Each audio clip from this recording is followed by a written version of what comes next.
targeted health and well-being education delivered by Caribbean and African doctors. These health hours are all about empowering, educating and giving space to Black people so our communities can look after themselves better. Every Saturday, our Black GPs or consultants present on those health and well-being topics that affect you, your family members and friends. Some weeks will vary and will include other panel members such as pharmacists, specialist nurses and faith leaders. Our health hours cover a range of topics and include mental health, heart health, women's health, reproductive and sexual health issues, men's health, respiratory problems, cancer, sickle cell and many more.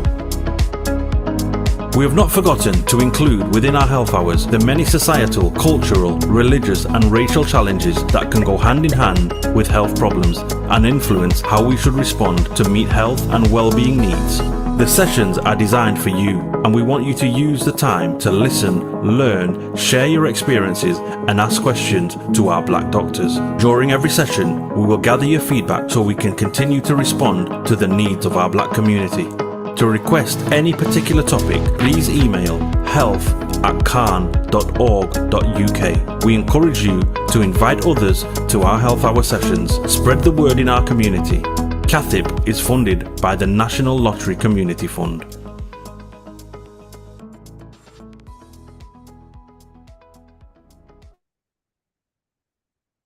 Good morning, everyone.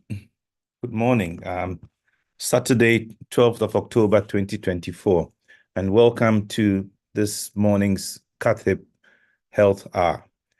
Today we have presenting for us Dr. Ayo Olatoye.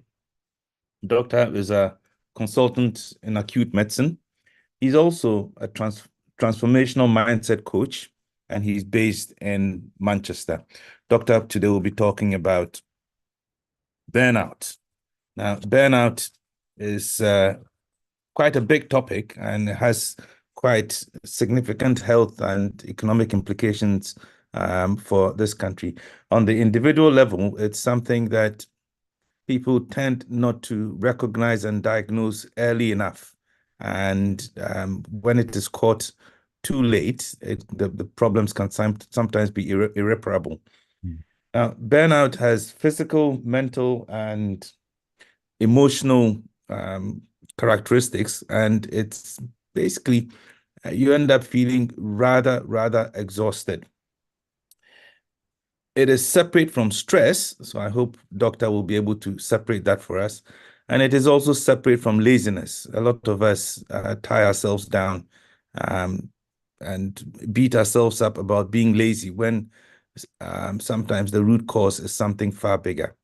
Now, before I hand you over to Doctor, I just want to go back to Africa and borrow from some of our proverbs as regards burnout, as could be related to burnout. Now, they say that it is good to work so long as you remember to rest. And that comes from somewhere in Africa. But the Ashantis say, I won't say it in Twi because it doesn't, it won't help. But the Ashantis say that even when we cry, even when we weep, we stop to sneeze. You can't cry forever. You have to stop. Even when you work hard and hard and hard, even when you put everything you've got into it, you have to stop to rest. The best one is a contemporary one from Nigeria. And the Nigerians say, body no be firewood. Your body cannot burn like firewood all the time. Otherwise, it will, guess what? It will burn out. Right. So I hand you over to Dr. Ayo Olatoye. And Doctor, the floor is yours. Thank you so much, Dr. Zapong. I appreciate the interview. And again, the analogies that you have given, the phrases that you've given, they're so apt.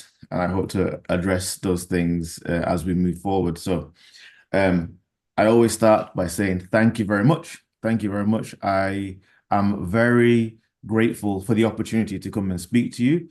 I want us to thank CAHN for the opportunity once again to come and address our community, because just like Dr. Sarpong saying, burnout is becoming a big issue. And if I may, I'm going to ask, who, I know that this is going to go on YouTube and more people than are currently on the Zoom will listen to it, but who was on the Zoom last time? Because I want to see if there's anything that I need to go over again. Who was on the Zoom last time? Who has watched the YouTube video of the last session that I did? I want to see how much I need to revisit. So obviously Natasha, she is CAHN. Obviously, okay. Because I want to see how much we revisit. Specifically about the no, I'll talk about it later. Okay, so burnout. It's a big issue. It's a big issue. I want you to put a 1 in the chat or raise your hand if you have ever gone into a situation and thought you've had to take a deep breath before you go into a room, whether it be at home, whether it be at work, whether it be, in another situation, you'd be like, I have to collect myself. I have to prepare myself. Who's ever felt like that? Thank you, Tess. Let's try another 1 or raise your hand if you have noticed that you're tending towards cynicism. Oh, this is not going to work. Oh, it doesn't matter what the situation is, you're having difficulty seeing the positives and you're tending towards cynicism. Has anybody felt like that? Yeah. Okay.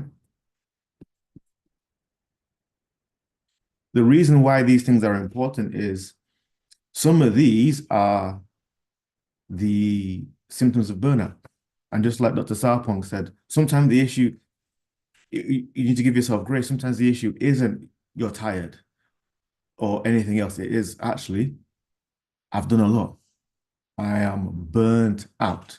And as a doctor, I am starting to have conversations with people when they come to me in the emergency room, or I see them on the acute medicine unit. The thing I'm saying to them is, you're burnt out. Burnout is even becoming a medical diagnosis. So I want you to bear that all in mind as we have our conversation. Now I'm going to share my screen. Please let me know if you can see my slides.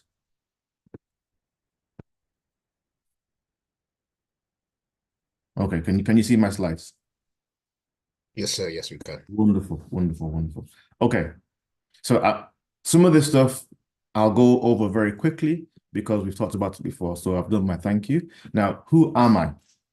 The reason why I think it's important to talk about who you are is because specifically in the context of burnout, you are more than your job. You are more than your position in society. As a dad, you are more than a father. As a husband, you are more than a husband. All of these things are part of who you are. And specifically in the context of burnout, all of these things require something from you. So I am a Christian. I am a husband. I am a father. I am a son. I'm a musician. I'm a coach. I'm an author. I'm a public speaker. And as a hobby, I'm a consultant in acute medicine, seeing patients who are sick. Now, all of these things are who I am or what I do. All of these things require something from me. And I need to understand that it is my responsibility to make sure that I show up as my best self in all of these situations. Nobody else needs to do that for me. I have to take responsibility for that. And one of the things that I have to do is ask myself some really candid questions about all these things on my plate. Do they really need to be on my plate? Put your hand up if you've looked at all the things, you've surveyed all the outgoings in your life in terms of energy, you think, there's too much. It's too much. And one of the things that we can do to mitigate against burnout is, you know what? There's too much. And actually be courageous enough to say, I'm not going to do X, Y, and Z.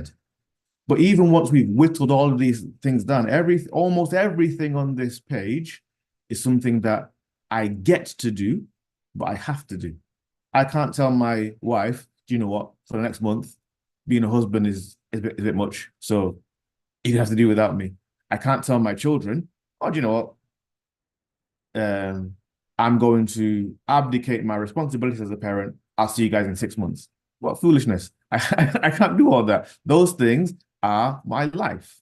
And it is my responsibility to make sure that I can show up as my best self in all of these spaces. So every conversation I have answers these questions. What kind of person do I want to be? What kind of life do I want to have? I'm not going to go over a lot of this because we talked about it last time. So if I'm skipping slides, it's because there is already a YouTube video with me addressing some of these things. So please forgive me. My answer to these questions, I want to be everything. Everything God created me to be, I want to have everything he created me to have. These are my answers. Now, burnout is not stress. Burnout is not tiredness. Burnout is not anxiety. Burnout is not depression. Burnout is a response to these things over time. So Christina Maslach is a professor of psychology who's been studying burnout in the professional setting for over 40 years. Her dad was a mechanic. There are lots of different definitions of burnout, but I like hers. Burnout is like being in an abrasive environment without oil. If you think about a car, the mechanisms of a car working will create heat. And if you don't have oil, the car will continue to work, but it will overheat. And at some point, the car will work less efficiently and will stop working. Burnout is a response to chronic issues over time. It's a complex syndrome, but it's a response over time. And ironically, when you study burnout, burnout happens in situations where you have to care. I'm going to go over these. I'm just going to show you the slides because we've dealt with this already. So please look at the video. And I don't know whether anybody from CAHN can put the link to the previous video in the chat so that people can see. Things that contribute to burnout: workload, control, or the perception of these things, reward, community, fairness, values. Now, signs of burnout are really important. Disconnection from people around you. There's a mismatch between the environment that you're in and how you show up in there. Procrastination. It's a cardinal sign of burnout. Your ability to take care of yourself stops, and what happens is it becomes a self-fulfilling prophecy and a downward spiral. Physical and emotional exhaustion. So again, not tiredness. You recover from tiredness. Sometimes at work, people come into me and say, oh, doctor, do you have any medications for tiredness? And no, the answer is rest. The answer is rest. There's no pills. Anything that I give you that will either give you energy like coffee or help you sleep like benzodiazepines, there's a cost to those things. And if you're tired, the cure for that is rest. Cynicism. Can I go into a situation and be hopeful about the future? If all I can see are problems, if I'm tending towards negatives, that is a sign of burnout and inefficacy. Am I as good at the things I am doing as I was when I was my best self? If any of these things are true for you, you may be suffering from burnout. And it's important to recognize it because it's like, do you know when people fall into quicksand, or they fall into, let's say, a vat of even corn? There are pressures and forces that you don't deal with in normal life. And if you fall into quicksand, the more you move, the more stuck you get. And specifically with burnout, it is important not to confuse movement with progress, because often our natural reaction to the things that cause burnout cause us to get worse and worse and worse. it's important not to confuse just doing something with something that's going to help us get better from a burnout point of view. Burnout, now this is a cardinal thing. I'm going to spend a lot of time talking about this today. Burnout is always about you. It's never about the situation. Now, I'm going to stop sharing for a minute. Burnout is always about you. It's never about the situation. I'm going to talk about perception. So last time we talked about perception. Today I'm going to talk about a psychological concept called locus of control. There are two extremes: external locus of control and internal locus of control. What am I talking about? Locus of control talks about you as a person. How do you make your decisions? Are you the kind of person who needs external signals and validation? Or are you the kind of person who has an internal compass? So they're extremes. The person who has an external locus of control, life is happening to them. They are always making excuses. They never take responsibility for anything in their life. Okay? External locus of control. They're always blaming somebody else. I'm sure as I'm speaking, you think I probably know somebody like that. And, you know, if you don't know somebody like that, maybe it's you. I don't know. External locus of control, always blaming somebody else. Now, internal locus of control, these people put themselves firmly in the driving seat of their life. The thing that they believe is that their choices dictate the outcome. I am in control. You understand? So external locus of control is the kind of person who, you know, no matter what happens, they're complaining, or look at this, and they're always looking at life from a sad point of view. They're not good friends to be around. They're not reliable, and they will always give you an excuse.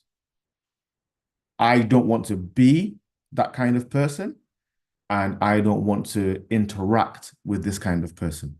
Your internal locus of control are the ultra successful people. So your Beyonce, your Jeff Bezos, or your Mark Zuckerberg. These are the ultra successful people who are like, I am in the driving seat of my life. I will take responsibility for even things that other people might make excuses about. The relationship didn't work out because I didn't do what I needed to do as a boyfriend, husband. I got fired from the job because I didn't provide enough value for them to want to keep me. You understand what I'm saying? These people don't make any excuses. They are in the driver's seat of their life. Why is it important? Because where you are with regards to your locus of control determines how you see the world. Now, if you see the world as life is happening to me, it addresses one of the issues we talked about in terms of risk of burnout, in terms of control and autonomy. Because if you have no control over what it is, so imagine you're at work, you have a manager, you have a boss, and you are constantly feeling like no matter what I do, A, it's not recognized as values, and B, I don't seem to be able to be in charge of either my own time, my own projects, my autonomy is not respected. All of these things contribute to burnout. And the thing that we have to be honest with ourselves is there are so many things that we can do to affect our life, but our perception of life will determine whether we feel we're able to do that. There's a psychological phrase called learned helplessness.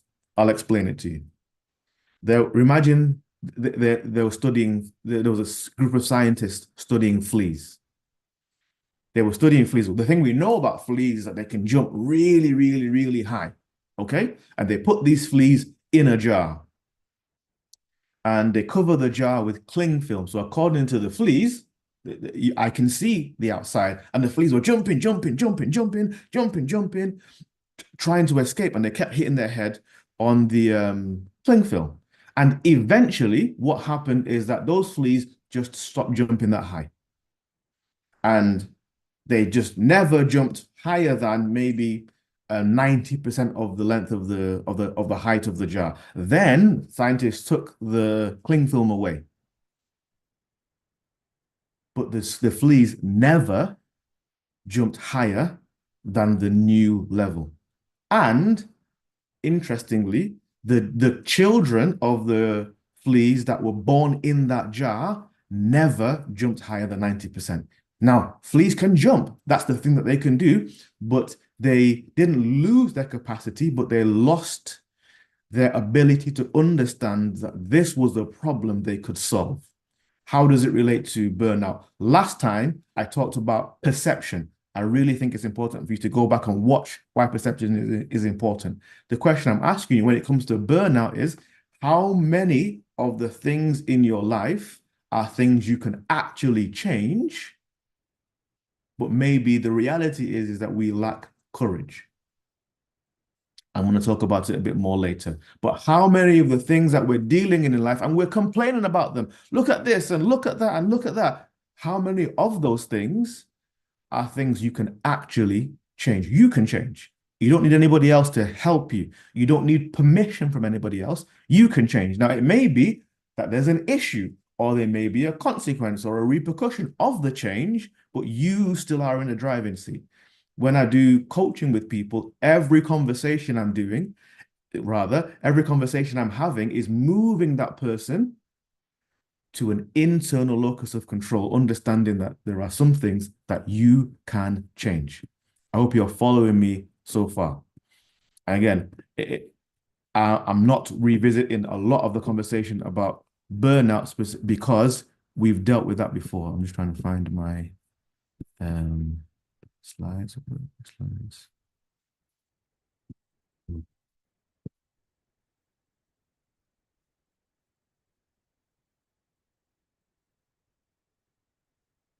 One second, sorry.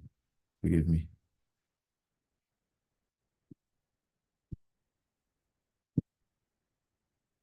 Sorry, yes, forgive me. It's not my wife's fault, but I'm using her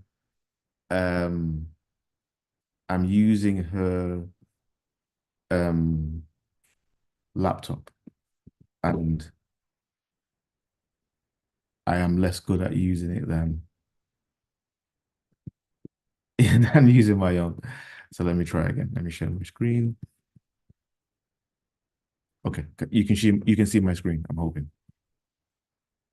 Yes, we can. Burnout is always about you. It's never about the situation. It's not about the issue that's happening. It's about your response to the thing. That's the really thing that's important. Now, my definition of burnout is energy bankruptcy. What do I mean by that? So energy, we talked about a straw last time. A straw doesn't have to figure out how to get the liquid from the cup to my mouth because it's not doing anything other than being a conduit. The energy to move the liquid is coming from outside the straw. Now, I talked about it last time, but I challenge you that there are things, back to my first slide, everything that I am in life is repulling something from me. I would challenge you that there are things that you can think about and do that give you life. And if you can then every day pull on those things that give you life, the energy to do the things that you need to do will not be coming from you. You're not using your own stores. I hope that makes sense. Now, I taught in the trailer that I'm going to talk about some biblical principles when it comes to burnout. So bear with me. I'm going to talk about some of it now. I'm going to talk about some of it later. Those of us who read the Bible, we read the story of Genesis and we see that God created the world in how many days?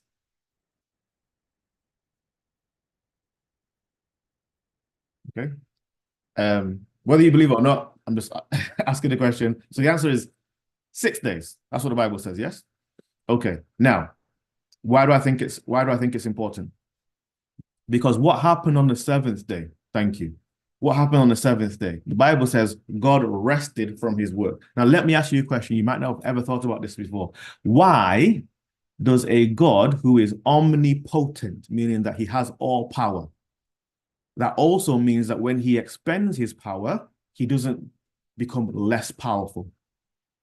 Why would a God like that need to rest? Let me ask you a question. Have you ever thought about that? Why would God need to rest? It doesn't make sense, because he doesn't. Why did he rest? He doesn't need to, but he did. I think that the reason he did that, it was as a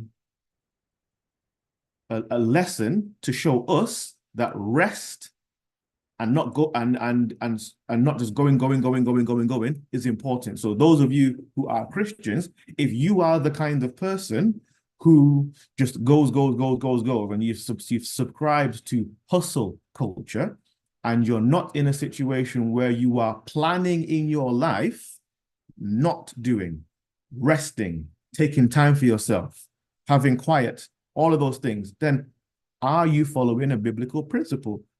Is the situation that you are dealing with in life in terms of burnout, are there choices that you are making that are contributing to it?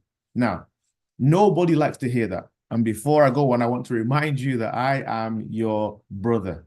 I am your son. I'm your nephew. I'm your uncle. And all of these things I'm saying in love. But really, especially in our community, we have to be honest about the fact that some of the choices that we are making aren't choices that are helping us. Is it a generational thing? Is it a culture thing?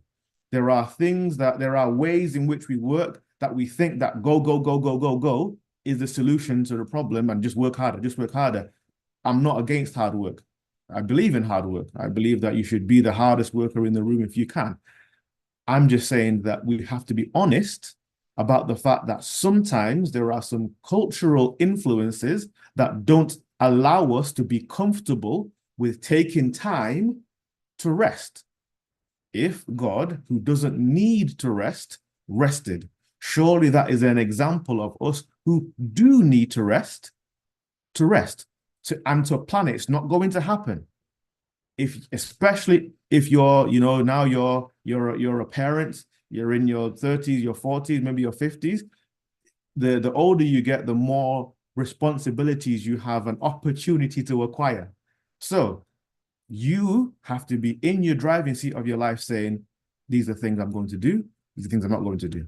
I'm going to skip a lot of the rest of these slides because we've talked about them before. I urge you, please go and have a look at the previous YouTube video.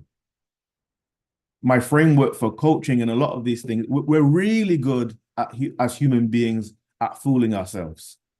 There's a psychological principle called illusory superiority. I'll explain what it means. When you ask people about a task or a skill or a level, most people grade themselves at better than average at most things. Now, those of you budding mathematicians will realize that is a statistical impossibility. How can most people be above 50%? It doesn't make any sense.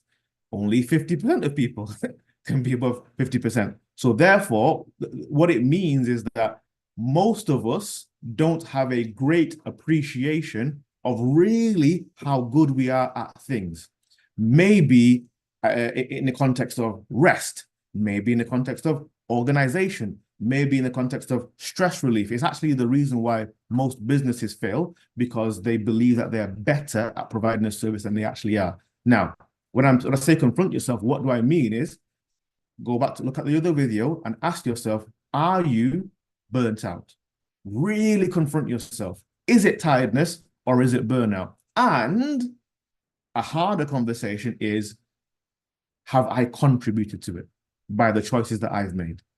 Because it is easy for us to look around, again, external locus of control, and blame other people. Yeah, but my boss is asking me, and my children are this, and my wife is this, and my family is this. And I'm saying all of those things are truths, but you are in the driving seat of your life.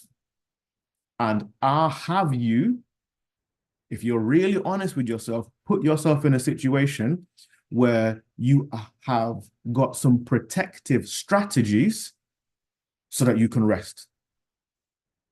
Now, back to the cultural thing. Again, there are some cultures where you know, parent relationship with child and relationship with and stuff, and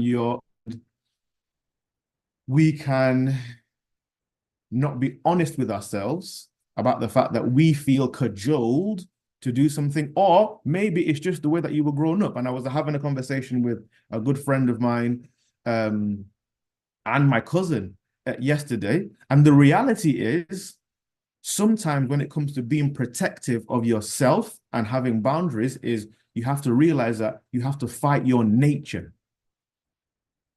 to be able to say no. So back to energy bankruptcy.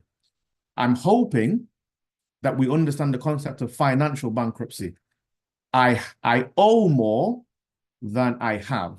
It doesn't mean I don't have. It means I owe more than I have. So energy bankruptcy, I need to give more than I have or that I'm getting. You understand? Now, in the context of confronting yourself and boundaries, we know that from a financial point of view, it makes sense to live below your means. What does that mean? If I get paid £100 a week, I want to organize my life so that I'm spending no more than £60 to £70 a week. Does that make sense? Now, let's put that in percentage with regards to my capacity. If my capacity is 100, what I want to do is organize things in my life so that I'm not spending my capacity more than 70, which means that there are things that I can do that I have to say no to because I'm not going to get to 71 because it's a slippery slope from 71, 75, 87, 90. So I have to fight myself. The issue isn't whether I can do it. The issue isn't ability. The issue is capacity. I want to organize my life in such a way that I'm clear about the fact that I need that 30% of energy because what's going to happen if an emergency occurs? Then I need to be able to raise my game. Therefore, when I get to 65, I need to start checking around and counseling myself and say, Ayo, you're at 65. So if you get to 70, at that point, you have to stop to give yourself capacity to do something, because put your hand up if you know that life will life. What do I mean? What do I mean by that? One of the reasons that you have savings financially, one of the reasons that you might have an emergency fund is because nobody can predict the future. But it is a responsible person's job to plan for the future. Similarly, I even heard a preacher talking about this. Sometimes God will come to you and say, I need you to do X. And because you live your life at 100% capacity, now, even the thing that God is asking you to do, which is a good thing, you're like, oh, because it's just another thing you have to do, because maybe we haven't done our best to put ourselves at 70%. And when I have an offer to go to 72 or to 75, I have to say no, even if it fights my own nature, even if it's a good thing, because I haven't confronted myself. So you might think, okay, do you know what? This sounds like me, Burnout. I'm going to have to change. I like this slide because I really think it encompasses so many of us in so many areas. Who wants to change? Yeah, I want this and I want that. I want my life to be this and da, da, da. But who wants to change? Most of us in our heart of hearts find change uncomfortable unless we understand that it is the inevitable route to a life that is different than we want right now. What did Einstein say?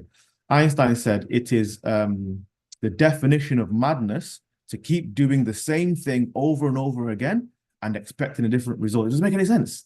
So if you are in your life and you're realizing, I regularly feel burnt out, or I am burnt out, I'm in a situation where I've acknowledged I don't have more to give. Something different has to happen. There has to be a change. Otherwise, the inevitable consequences that the situation that you're in will perpetuate. Okay, so we talked about okay, so in reality, a lot of the solutions about a lot of things that we deal with in life, they are simple and they are hard. One of the things I learned when I did therapy is that I came into therapy being an either or person. It's this or it's that. And therapy helped me to move into a situation where I'm a both and person. Something can be simple and hard because the opposite of simple is complicated, but sometimes complicated things are easy, if that makes any sense. So simple and hard. What do I mean by that?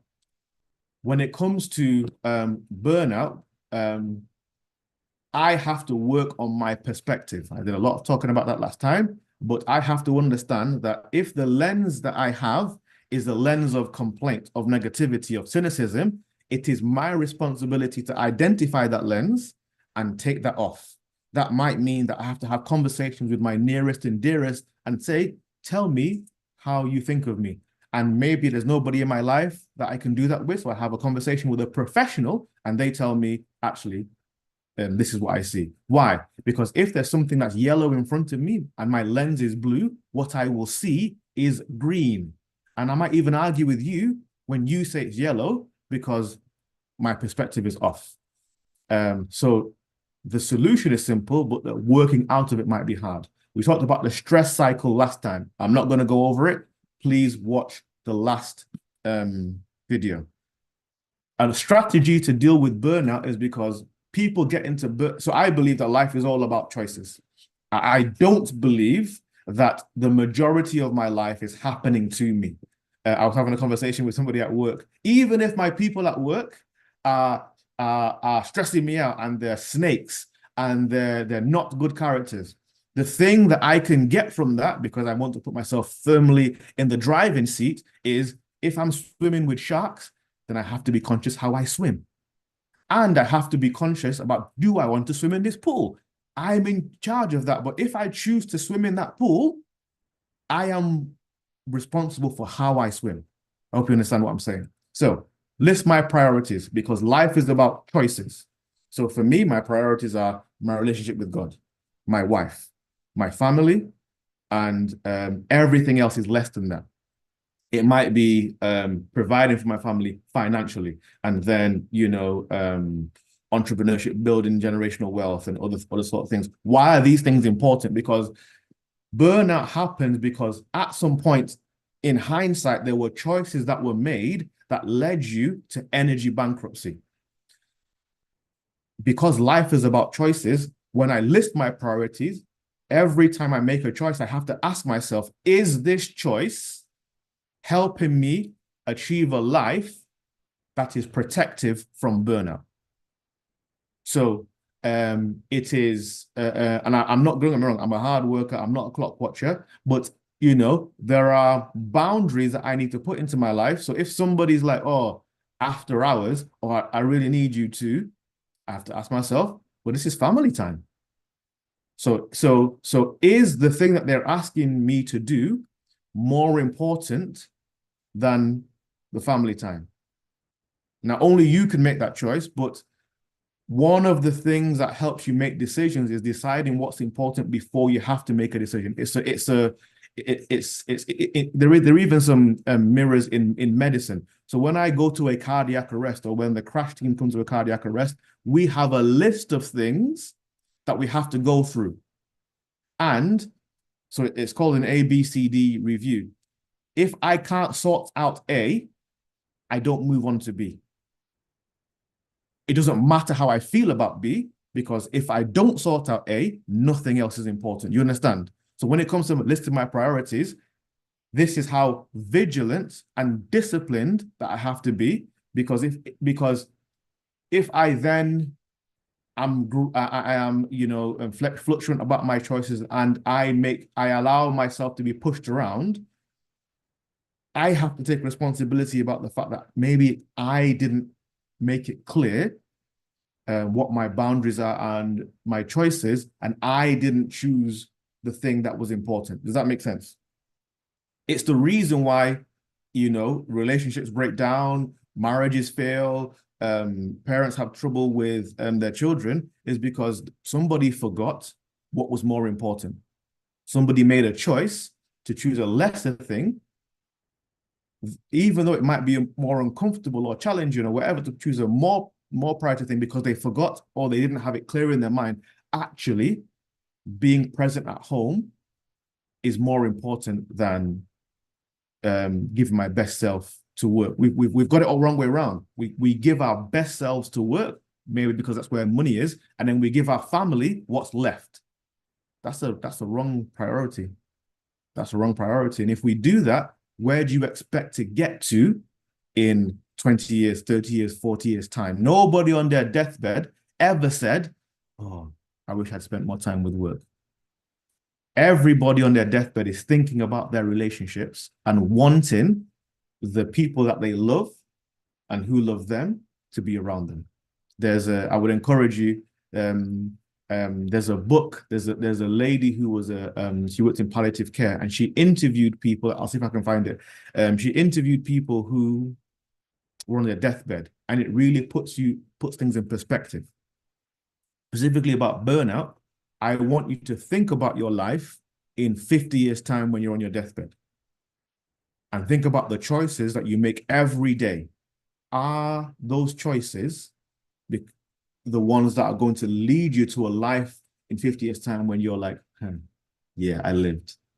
And I'm happy with the choices that I made. List your priorities. Set boundaries. We talked about it last time. Often, so it could be work boundaries. Actually, there are times when I'm at work and I put my my headphones in because I'm focused on the work.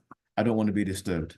Sometimes I am as a junior resident doctor, it often feels like when you're in a training position that the work is there all the time. And one of the things I, as a consultant, tell them now is that when you have your lunch, make sure you leave the ward, because if you're not careful, you won't give yourself an opportunity to turn off. And that is a chronic stress, and those kinds of things lead to burnout. Set boundaries with your family.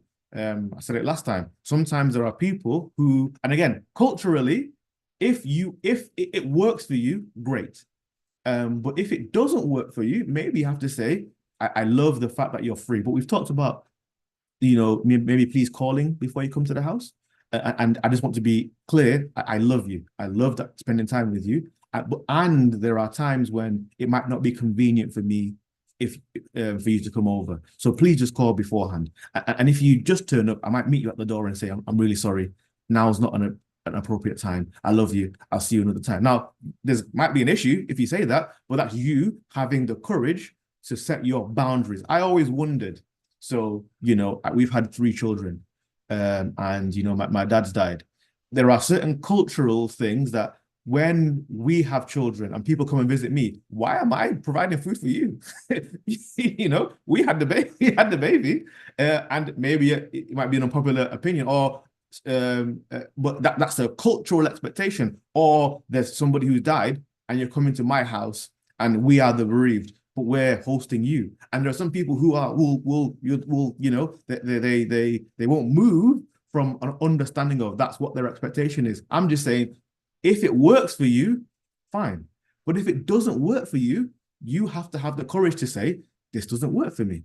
One of the best pieces of advice I had when we had our kids is to say, if you don't want to see people and you're just tired, because kids require, newborn babies require a lot of energy, just draw the curtains. And if somebody comes, don't answer the door, and you're not being rude. What you are doing is protecting yourself, because it's not in anybody's interests for you to just keep giving and giving and giving and giving and giving and get to a situation of burnt out, because it's out of that space that sometimes we become cynical or snappy or hangry and all of these kinds of things. And in reality, I have to get back to an internal locus of control and say, well, I didn't protect my boundaries. What's important to you? And do you have the courage to articulate this is the line, no further, whether it comes to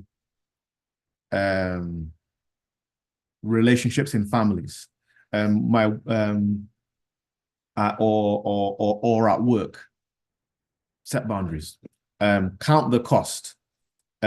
Is it worth doing the thing? Because remember, we talked about sometimes you can do something. The issue isn't your ability, but it might cost you more than you're willing to give. And therefore, even though you can do something, you have to say no. It's important. Locus of control, I've talked about that at length. Not talk about this. Emotional intelligence. What is emotional intelligence? Emotional intelligence is the ability to recognize where I am in emotionally, and also, sorry, my wife's recognize where I am in emotionally, and recognize where somebody else is. For emotional intelligence, I need these things. There's a phrase that's called know thyself. I need self-awareness, where I am, where am I? I need self-regulation. I need to be able to be the kind of person that even if I'm stressed or angry or whatever, I can show up and still be a responsible member of society. We've met people who, when they get stressed, they're nice when they're not stressed. When they get stressed, they're a different person. That person doesn't have self-regulation. I need motivation. I need to be able to again put myself in the driving seat because of internal locus of control. I don't want to have you to jimmy me along to do the things I need to do. I need to have empathy. Some of the issues that we are dealing with in life is because we just don't see people like human people. Those of us from the Afro-Caribbean background, we have an understanding of in healthcare, for instance, we know there's lots of data that talk about the discrepancies of Black mothers and the fact that a Black woman is 4 times more likely to die in childbirth than other racial counterparts. Some of that is historically because there were certain cultures that didn't see Black people as the same. And that's why empathy is important. But regardless of what anybody else is doing to me, I have to be able to go out in life and see what is this person dealing with. I need to have social skills. It matters how I show up in different circumstances. When I'm at work and I'm talking to doctors, I speak a certain way. When I'm at work and I'm talking to patients, I speak a different way. When I'm speaking to my friends that I've grown up with for a long time, all of these things, it is a, you know when people say, oh yeah, just keeping it real. Some of that is somebody with a lack of an ability to change how they communicate. It's a smokescreen for the fact that they don't have emotional intelligence. How you show up when King Charles invites you to Buckingham Palace should be different to how you show up when you go to the chip shop or to buy some food, or to Nando's or other food places. Emotional intelligence, we talked about this, the ability to manage both your own emotions and understanding the emotions of people around you. You need that to have the honesty to tell yourself, I need to stop. I need to rest. Actually, I've noticed that, my responses to people are getting a little spicy. One of the best interactions I had with a colleague at work was a gentleman. So I was a consultant in acute medicine, he was a consultant in A&E, and we had an interaction, and he was rude. And he came back afterwards and he said, you know what, I was having a tough day. I'm really sorry. And actually it built our relationship. But the reason I was impressed is because he had the emotional intelligence to realize I'm on the wrong side of this. I did something out of frustration and he apologized. How often are you having conversations about the fact that you need to relieve the pressure in your life and apologizing to people, or even just talking about your issues? I'm not going to talk about this. Talk about it last time. I'm not going to talk about this because I want to get to this. So what does the Bible have to say about burnout? I talked about this last time. I can do all things through Christ who strengthens me. Depending on where you are in terms of your locus of control, in terms of your levels of consciousness, and where you are in your life will determine which word is most important to you. There was a time when it was Christ for me. Then I became understanding of the fact that God has told me, open your mouth and I will fill it. So he wants me to be the first mover. So then back to me putting myself in the driving seat of my life. I can do all things through Christ who strengthens me. And now I'm at the stage where the most important word in this phrase for me is through. We're back to being a straw. I can do all things through Christ who strengthened me. For me, that's the formula. I honestly believe that God is in heaven scratching his head thinking, burnout. I've given you the formula. The formula is every day, find something that gives you life. And again, I've talked about that extensively in the last video, because every day something is going to be required of you. And actually, that's a good thing, because if nothing's required of you, you're dead, actually, or, dead societally. Something's going to be required of you. So what you want to do is this is what I do. Father God, today, these are the things I have to do. I need your strength. Please help me so that I am doing this in your strength, in Jesus' name. And I get going, because I can do all things through Christ, not by my own strength. In Revelation chapter 3, verse 18, God says to us, I want you to buy medicine for your eyes so you can see, really see. We're talking about perspective, because if I am not careful, burnout will happen, not even necessarily because of the things that I am dealing with, but because of my perception of those things. If the work is requiring a 70, but I perceive it as requiring 100, the issue isn't the work. The issue is my perception. And I need to have the ability to, I think perception is more important than reality. I need to have the ability to really see things as they are. The things that help me is reading the Bible, praying, and therapy, and talking to people who love me and want the best for me, so that I'm not fooling myself into thinking my perspective is truth. Too many of us in life aren't honest with the fact that, or humble enough to appreciate the fact that sometimes how we see things may not be how things are. The only way to find that out is have conversations. So you can see. 1 Corinthians chapter 10, verse 13. One of the biggest temptations that the devil gives us is that, nobody else understands. Nobody knows what you're dealing with. You're by yourself. 1 Corinthians 10:13. No temptation has overtaken you except what is common to man. To me, that's very reassuring. There's a phrase that you might have heard, there's nothing new under the sun. I think that's in Job. What does it mean?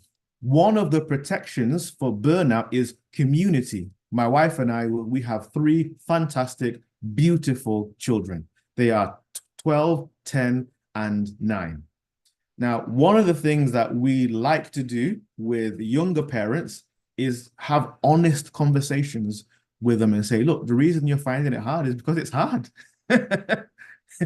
Parenting is hard, especially if you want to do it properly. There are loads of people who children are the consequence of unprotected sex. But if you planned for these children and you want the best for them in the future, yeah, it's hard. And it costs you something. But actually, when you have a conversation with parents and you realize actually these issues are universal, it is protective. I am refreshed by having a conversation with another father who tells me that he's dealing with the same things with his son and daughter that I am dealing with. It's protective. So remember, there is no temptation overtaking you except what is common to man. The thing you're dealing with, there are other people that are dealing with. And sometimes the solution is just finding somebody who's a bit further along the road than you and having a conversation. And I want to talk about the principle of manner. So for those of you who don't know the story, God's people were moving from Egypt to the promised land. And they were complaining about, I don't have food, blah, blah, and God gave them manna. Manna was like a bread-like substance. The word manna actually means, what is it? So they didn't know what it was, they didn't have a name for it, but they had manna. Now, what God told them is that every day, I need you to go and get manna for today, right? And what happened when they took the manna, some people were greedy and they're like, you know what, I don't want to go and get manna tomorrow, or they took more than they needed. And when they took the manna, the next day, the manna that was ripe and so was good. Let me say they went out on Monday. They took the manna. On Tuesday, if they had more left, on Tuesday, the manna that they picked on Monday was rotten. To me, that's a principle. What it shows is that today, the Bible says that tomorrow has enough trouble for itself. Today, so don't worry about tomorrow. Sometimes the reason that we're having stress is because we're having anxiety about living in the future and we're not doing today's work today. And if we're lazy, we're actually dealing with yesterday's work today. But if we're preoccupied and we're not intentional, we can be doing tomorrow's work today, worrying about tomorrow's issues today. But today's got enough issues. So back to, I can do all things through Christ who strengthens me. And today, what I want to do is make sure that I get all the things that I need to do so I have the energy to deal with today. That doesn't mean don't plan. It doesn't mean don't think about the future. What it means is be intentional about doing today's work today. Now, I've said a lot of things. I imagine there's a lot of questions. And again, this is a second part in the series. So there are things I haven't talked about, but I would strongly advise you to look at the previous video. But I think that's my time. I wanted to, again, thank CAHN, and I'm open to questions. Thank you very much.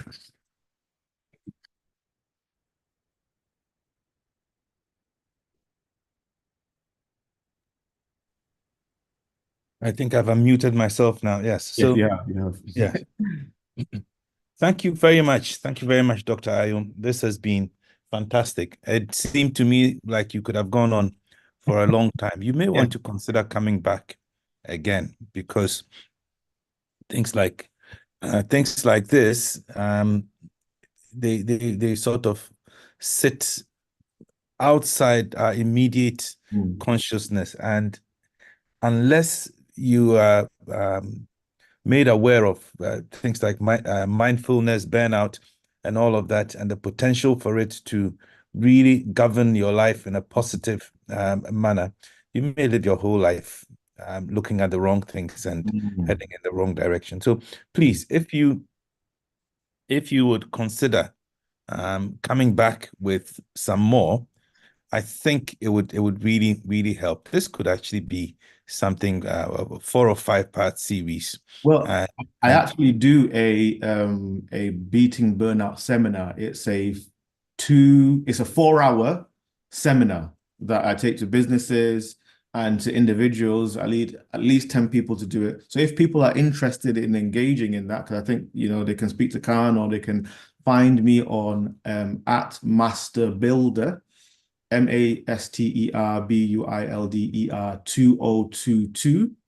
Then we can have a conversation about it, because I think the way that the world is going, we need to arm ourselves with protective measures. Yes. Okay, thank you. Now, just a very quick recap, and some of the nuggets I picked from this is, on an individual level, it's very much about your locus of control. Who makes the decisions in your life? Are you making them yourself, or are you allowing your environment to make your decisions? Now, also, you must have the courage. You must always seek to head towards an internal locus. And once you get there, you must have the courage to change the things in your life. Put yourself in the driving seat of your life. And always remember, it's all very much like managing a bank account. You need to have emotional capacity to go through life. And what that means is that you need to make an assessment of your emotional capacity and be aware of how much of it you're spending on anything. If you find that you've overspent emotionally, then you're heading towards bankruptcy. That's good. Yes? That's good. That's good. Okay. I like that. List your priorities in life and live according to your priorities. It will require discipline to do this, and it will also require the setting of boundaries. And do not be afraid, because Where you are now is basically the sum total of the decisions you've made in your life up to now. Absolutely. And going forward, if you make the right decisions, the decisions that align with yourself, then you would tend to find that you correct your emotional bank account, and you put distance between yourself and burnout. Emotional intelligence is important, so look into that. And in all of this, if you can find a mentor, somebody who's gone there before you and who's prepared to help, then you're in a very good place. I think that would hopefully have captured, in essence, what you're trying to say. Absolutely. And just from my layman's point of view, I can see that there's a lot that can follow from this. So please, like I said again, if you can bring your course to CAHN, please. I think we would like that. Now, a few questions. Now, the first one is, it says, how do I set clear boundaries with my boss to prevent burnout without risking my job? I'm exhausted. Okay. So this is such a fantastic question. Thank you so much for asking it. Now, I think there are some things that we have to do before we do that. So the first thing to do is take a step back, and you've realized you're exhausted. That's a good thing. But have you listed your priorities in life? Because generally we get exhausted when we are spending our energy in an area that's not giving back to us. Now, back to the courage that Dr. Sarpong was saying, what we have to do is decide what is important. Because in reality nowadays, I think that there are so many ways of making a living, and there's a lie that we've been told that we have to be unhappy whilst making a living to pay for our life. But to change that requires courage. So that's another conversation, but that's another 2-hour seminar, because loads of people are finding fulfillment in doing something that actually gives them life, but can also take care of them financially. I think understanding in the workplace that you are the asset. So what you bring to the role is really important, because some of our counterparts fully understand what they bring, and that's why when they're having conversations with the workplace, it can almost seem like they're bragging, but they talk about what they bring, they broadcast what they bring, and they organize things in such a way so that there's a recognition of what they bring to the organization, company, hospital, wherever you work. I also think that trying to address it before it becomes an issue for you emotionally helps. So I was on a parenting course the other day, and they said that if you correct your child when you are angry, you've waited too long. Because the issue isn't that you're angry. The issue is, what's the principle of whether I want this child to do this or not?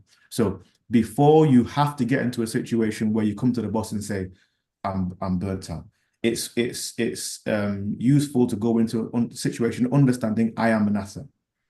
So when I have a conversation with the boss, I have a conversation with that in mind. I am the asset, not arrogance, but I'm the asset. And therefore, there are some things that you're asking me to do.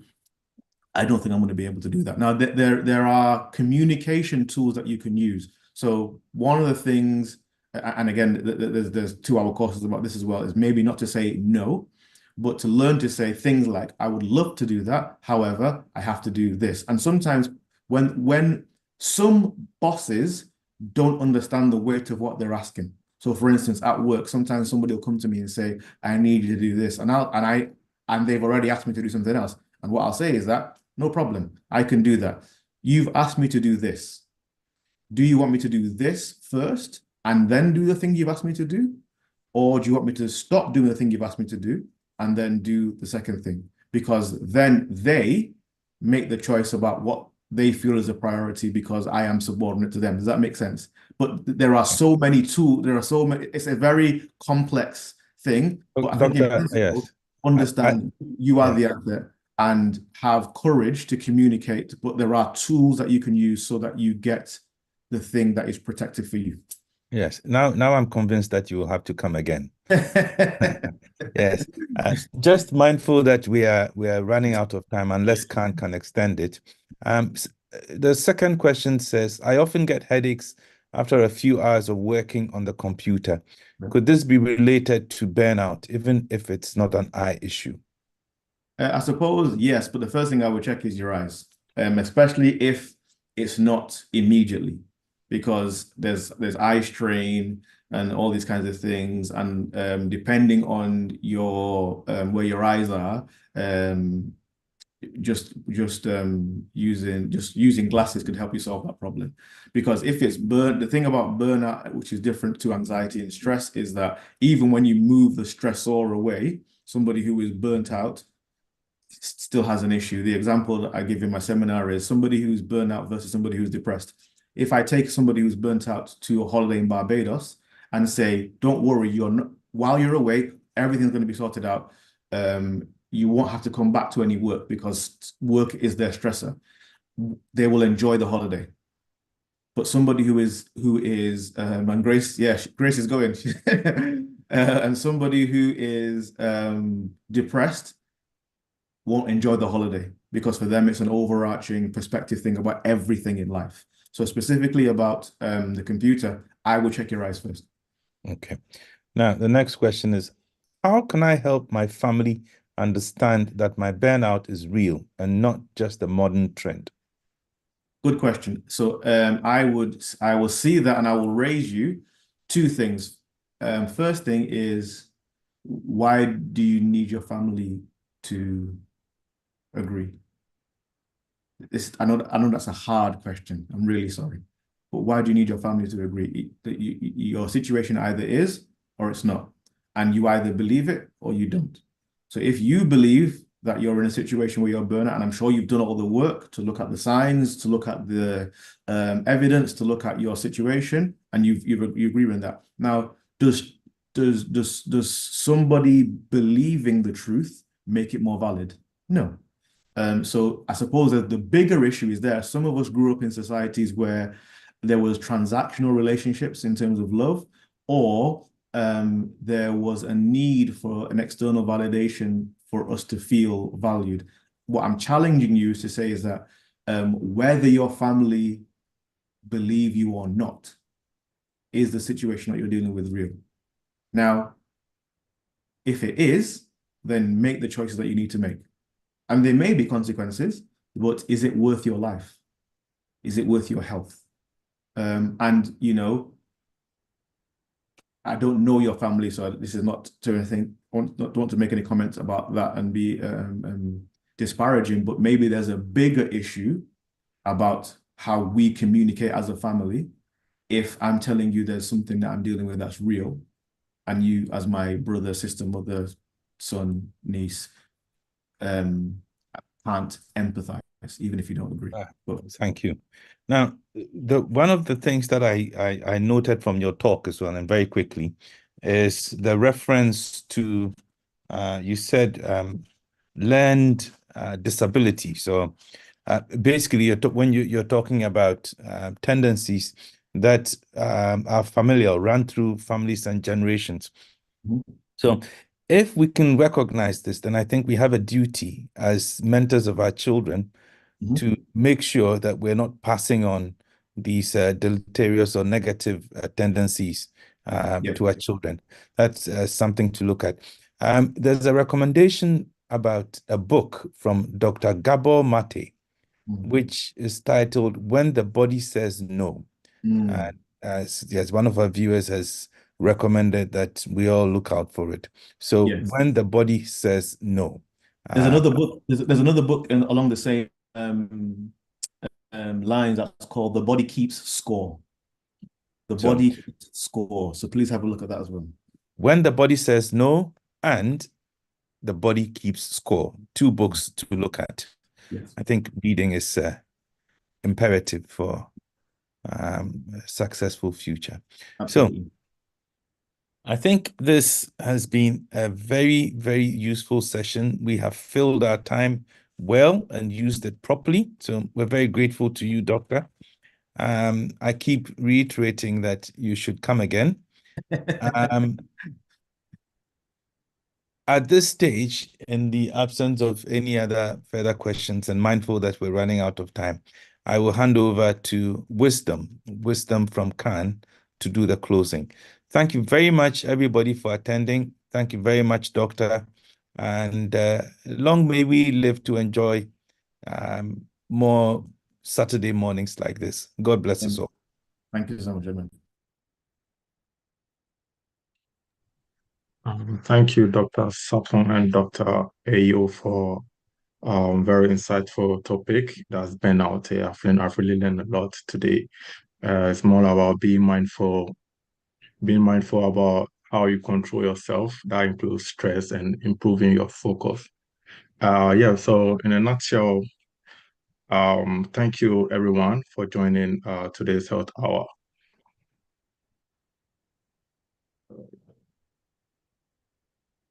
Second, please.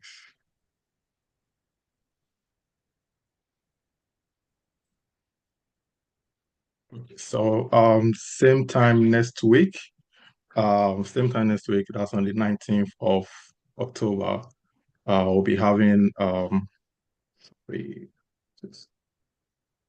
another health hour that's on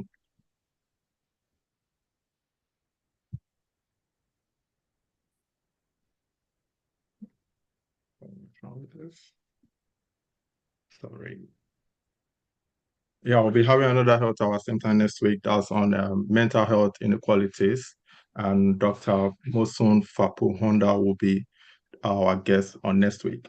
So today is our Black History Month award gala, and we are very excited for everyone who got themselves a ticket to be attending today. Please get your black tie ready, and its registration starts from 6 p.m. So looking forward for everyone on here who have bought a ticket to be available today at the Hilton Hotel. And also, since it's still the Black History Month in October, we want to showcase our Black History Month event. So what you need to do is to share your details with us. We'll add it to our Greater Manchester Black History Month event directory, and an online space where everyone can discover the amazing events happening throughout the month. So you can scan the QR code, and also scan the QR code to get to the link, or click on the link to send and make your submissions. And also is Breast Cancer Awareness Month, which will be on the 19th October from 11 a.m. to 3 p.m. at the Golden Shores, that Sacred Heart site, that's M18. So please do your possible best if you can be available on that's next week Saturday from 11 a.m. At the Golden Shores, that Sacred Heart site. Register on Eventbrite by scanning the QR code on the flyer. Thank you for joining us today, and hope to see you all next week. Thank you so much.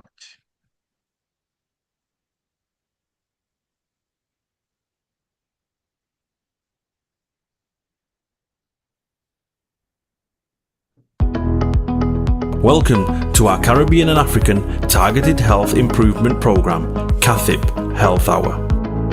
The Caribbean and African Health Network, CAHN, along with its national partners, are incredibly pleased to continue to bring to you targeted health and well-being education delivered by Caribbean and African doctors. These health hours are all about empowering, educating and giving space to Black people so our communities can look after themselves better. Every Saturday, our Black GPs or consultants present on those health and well-being topics that affect you, your family members and friends. Some weeks will vary and will include other panel members such as pharmacists, specialist nurses and faith leaders. Our health hours cover a range of topics and include mental health, heart health, women's health, reproductive and sexual health issues, men's health, respiratory problems, cancer, sickle cell and many more.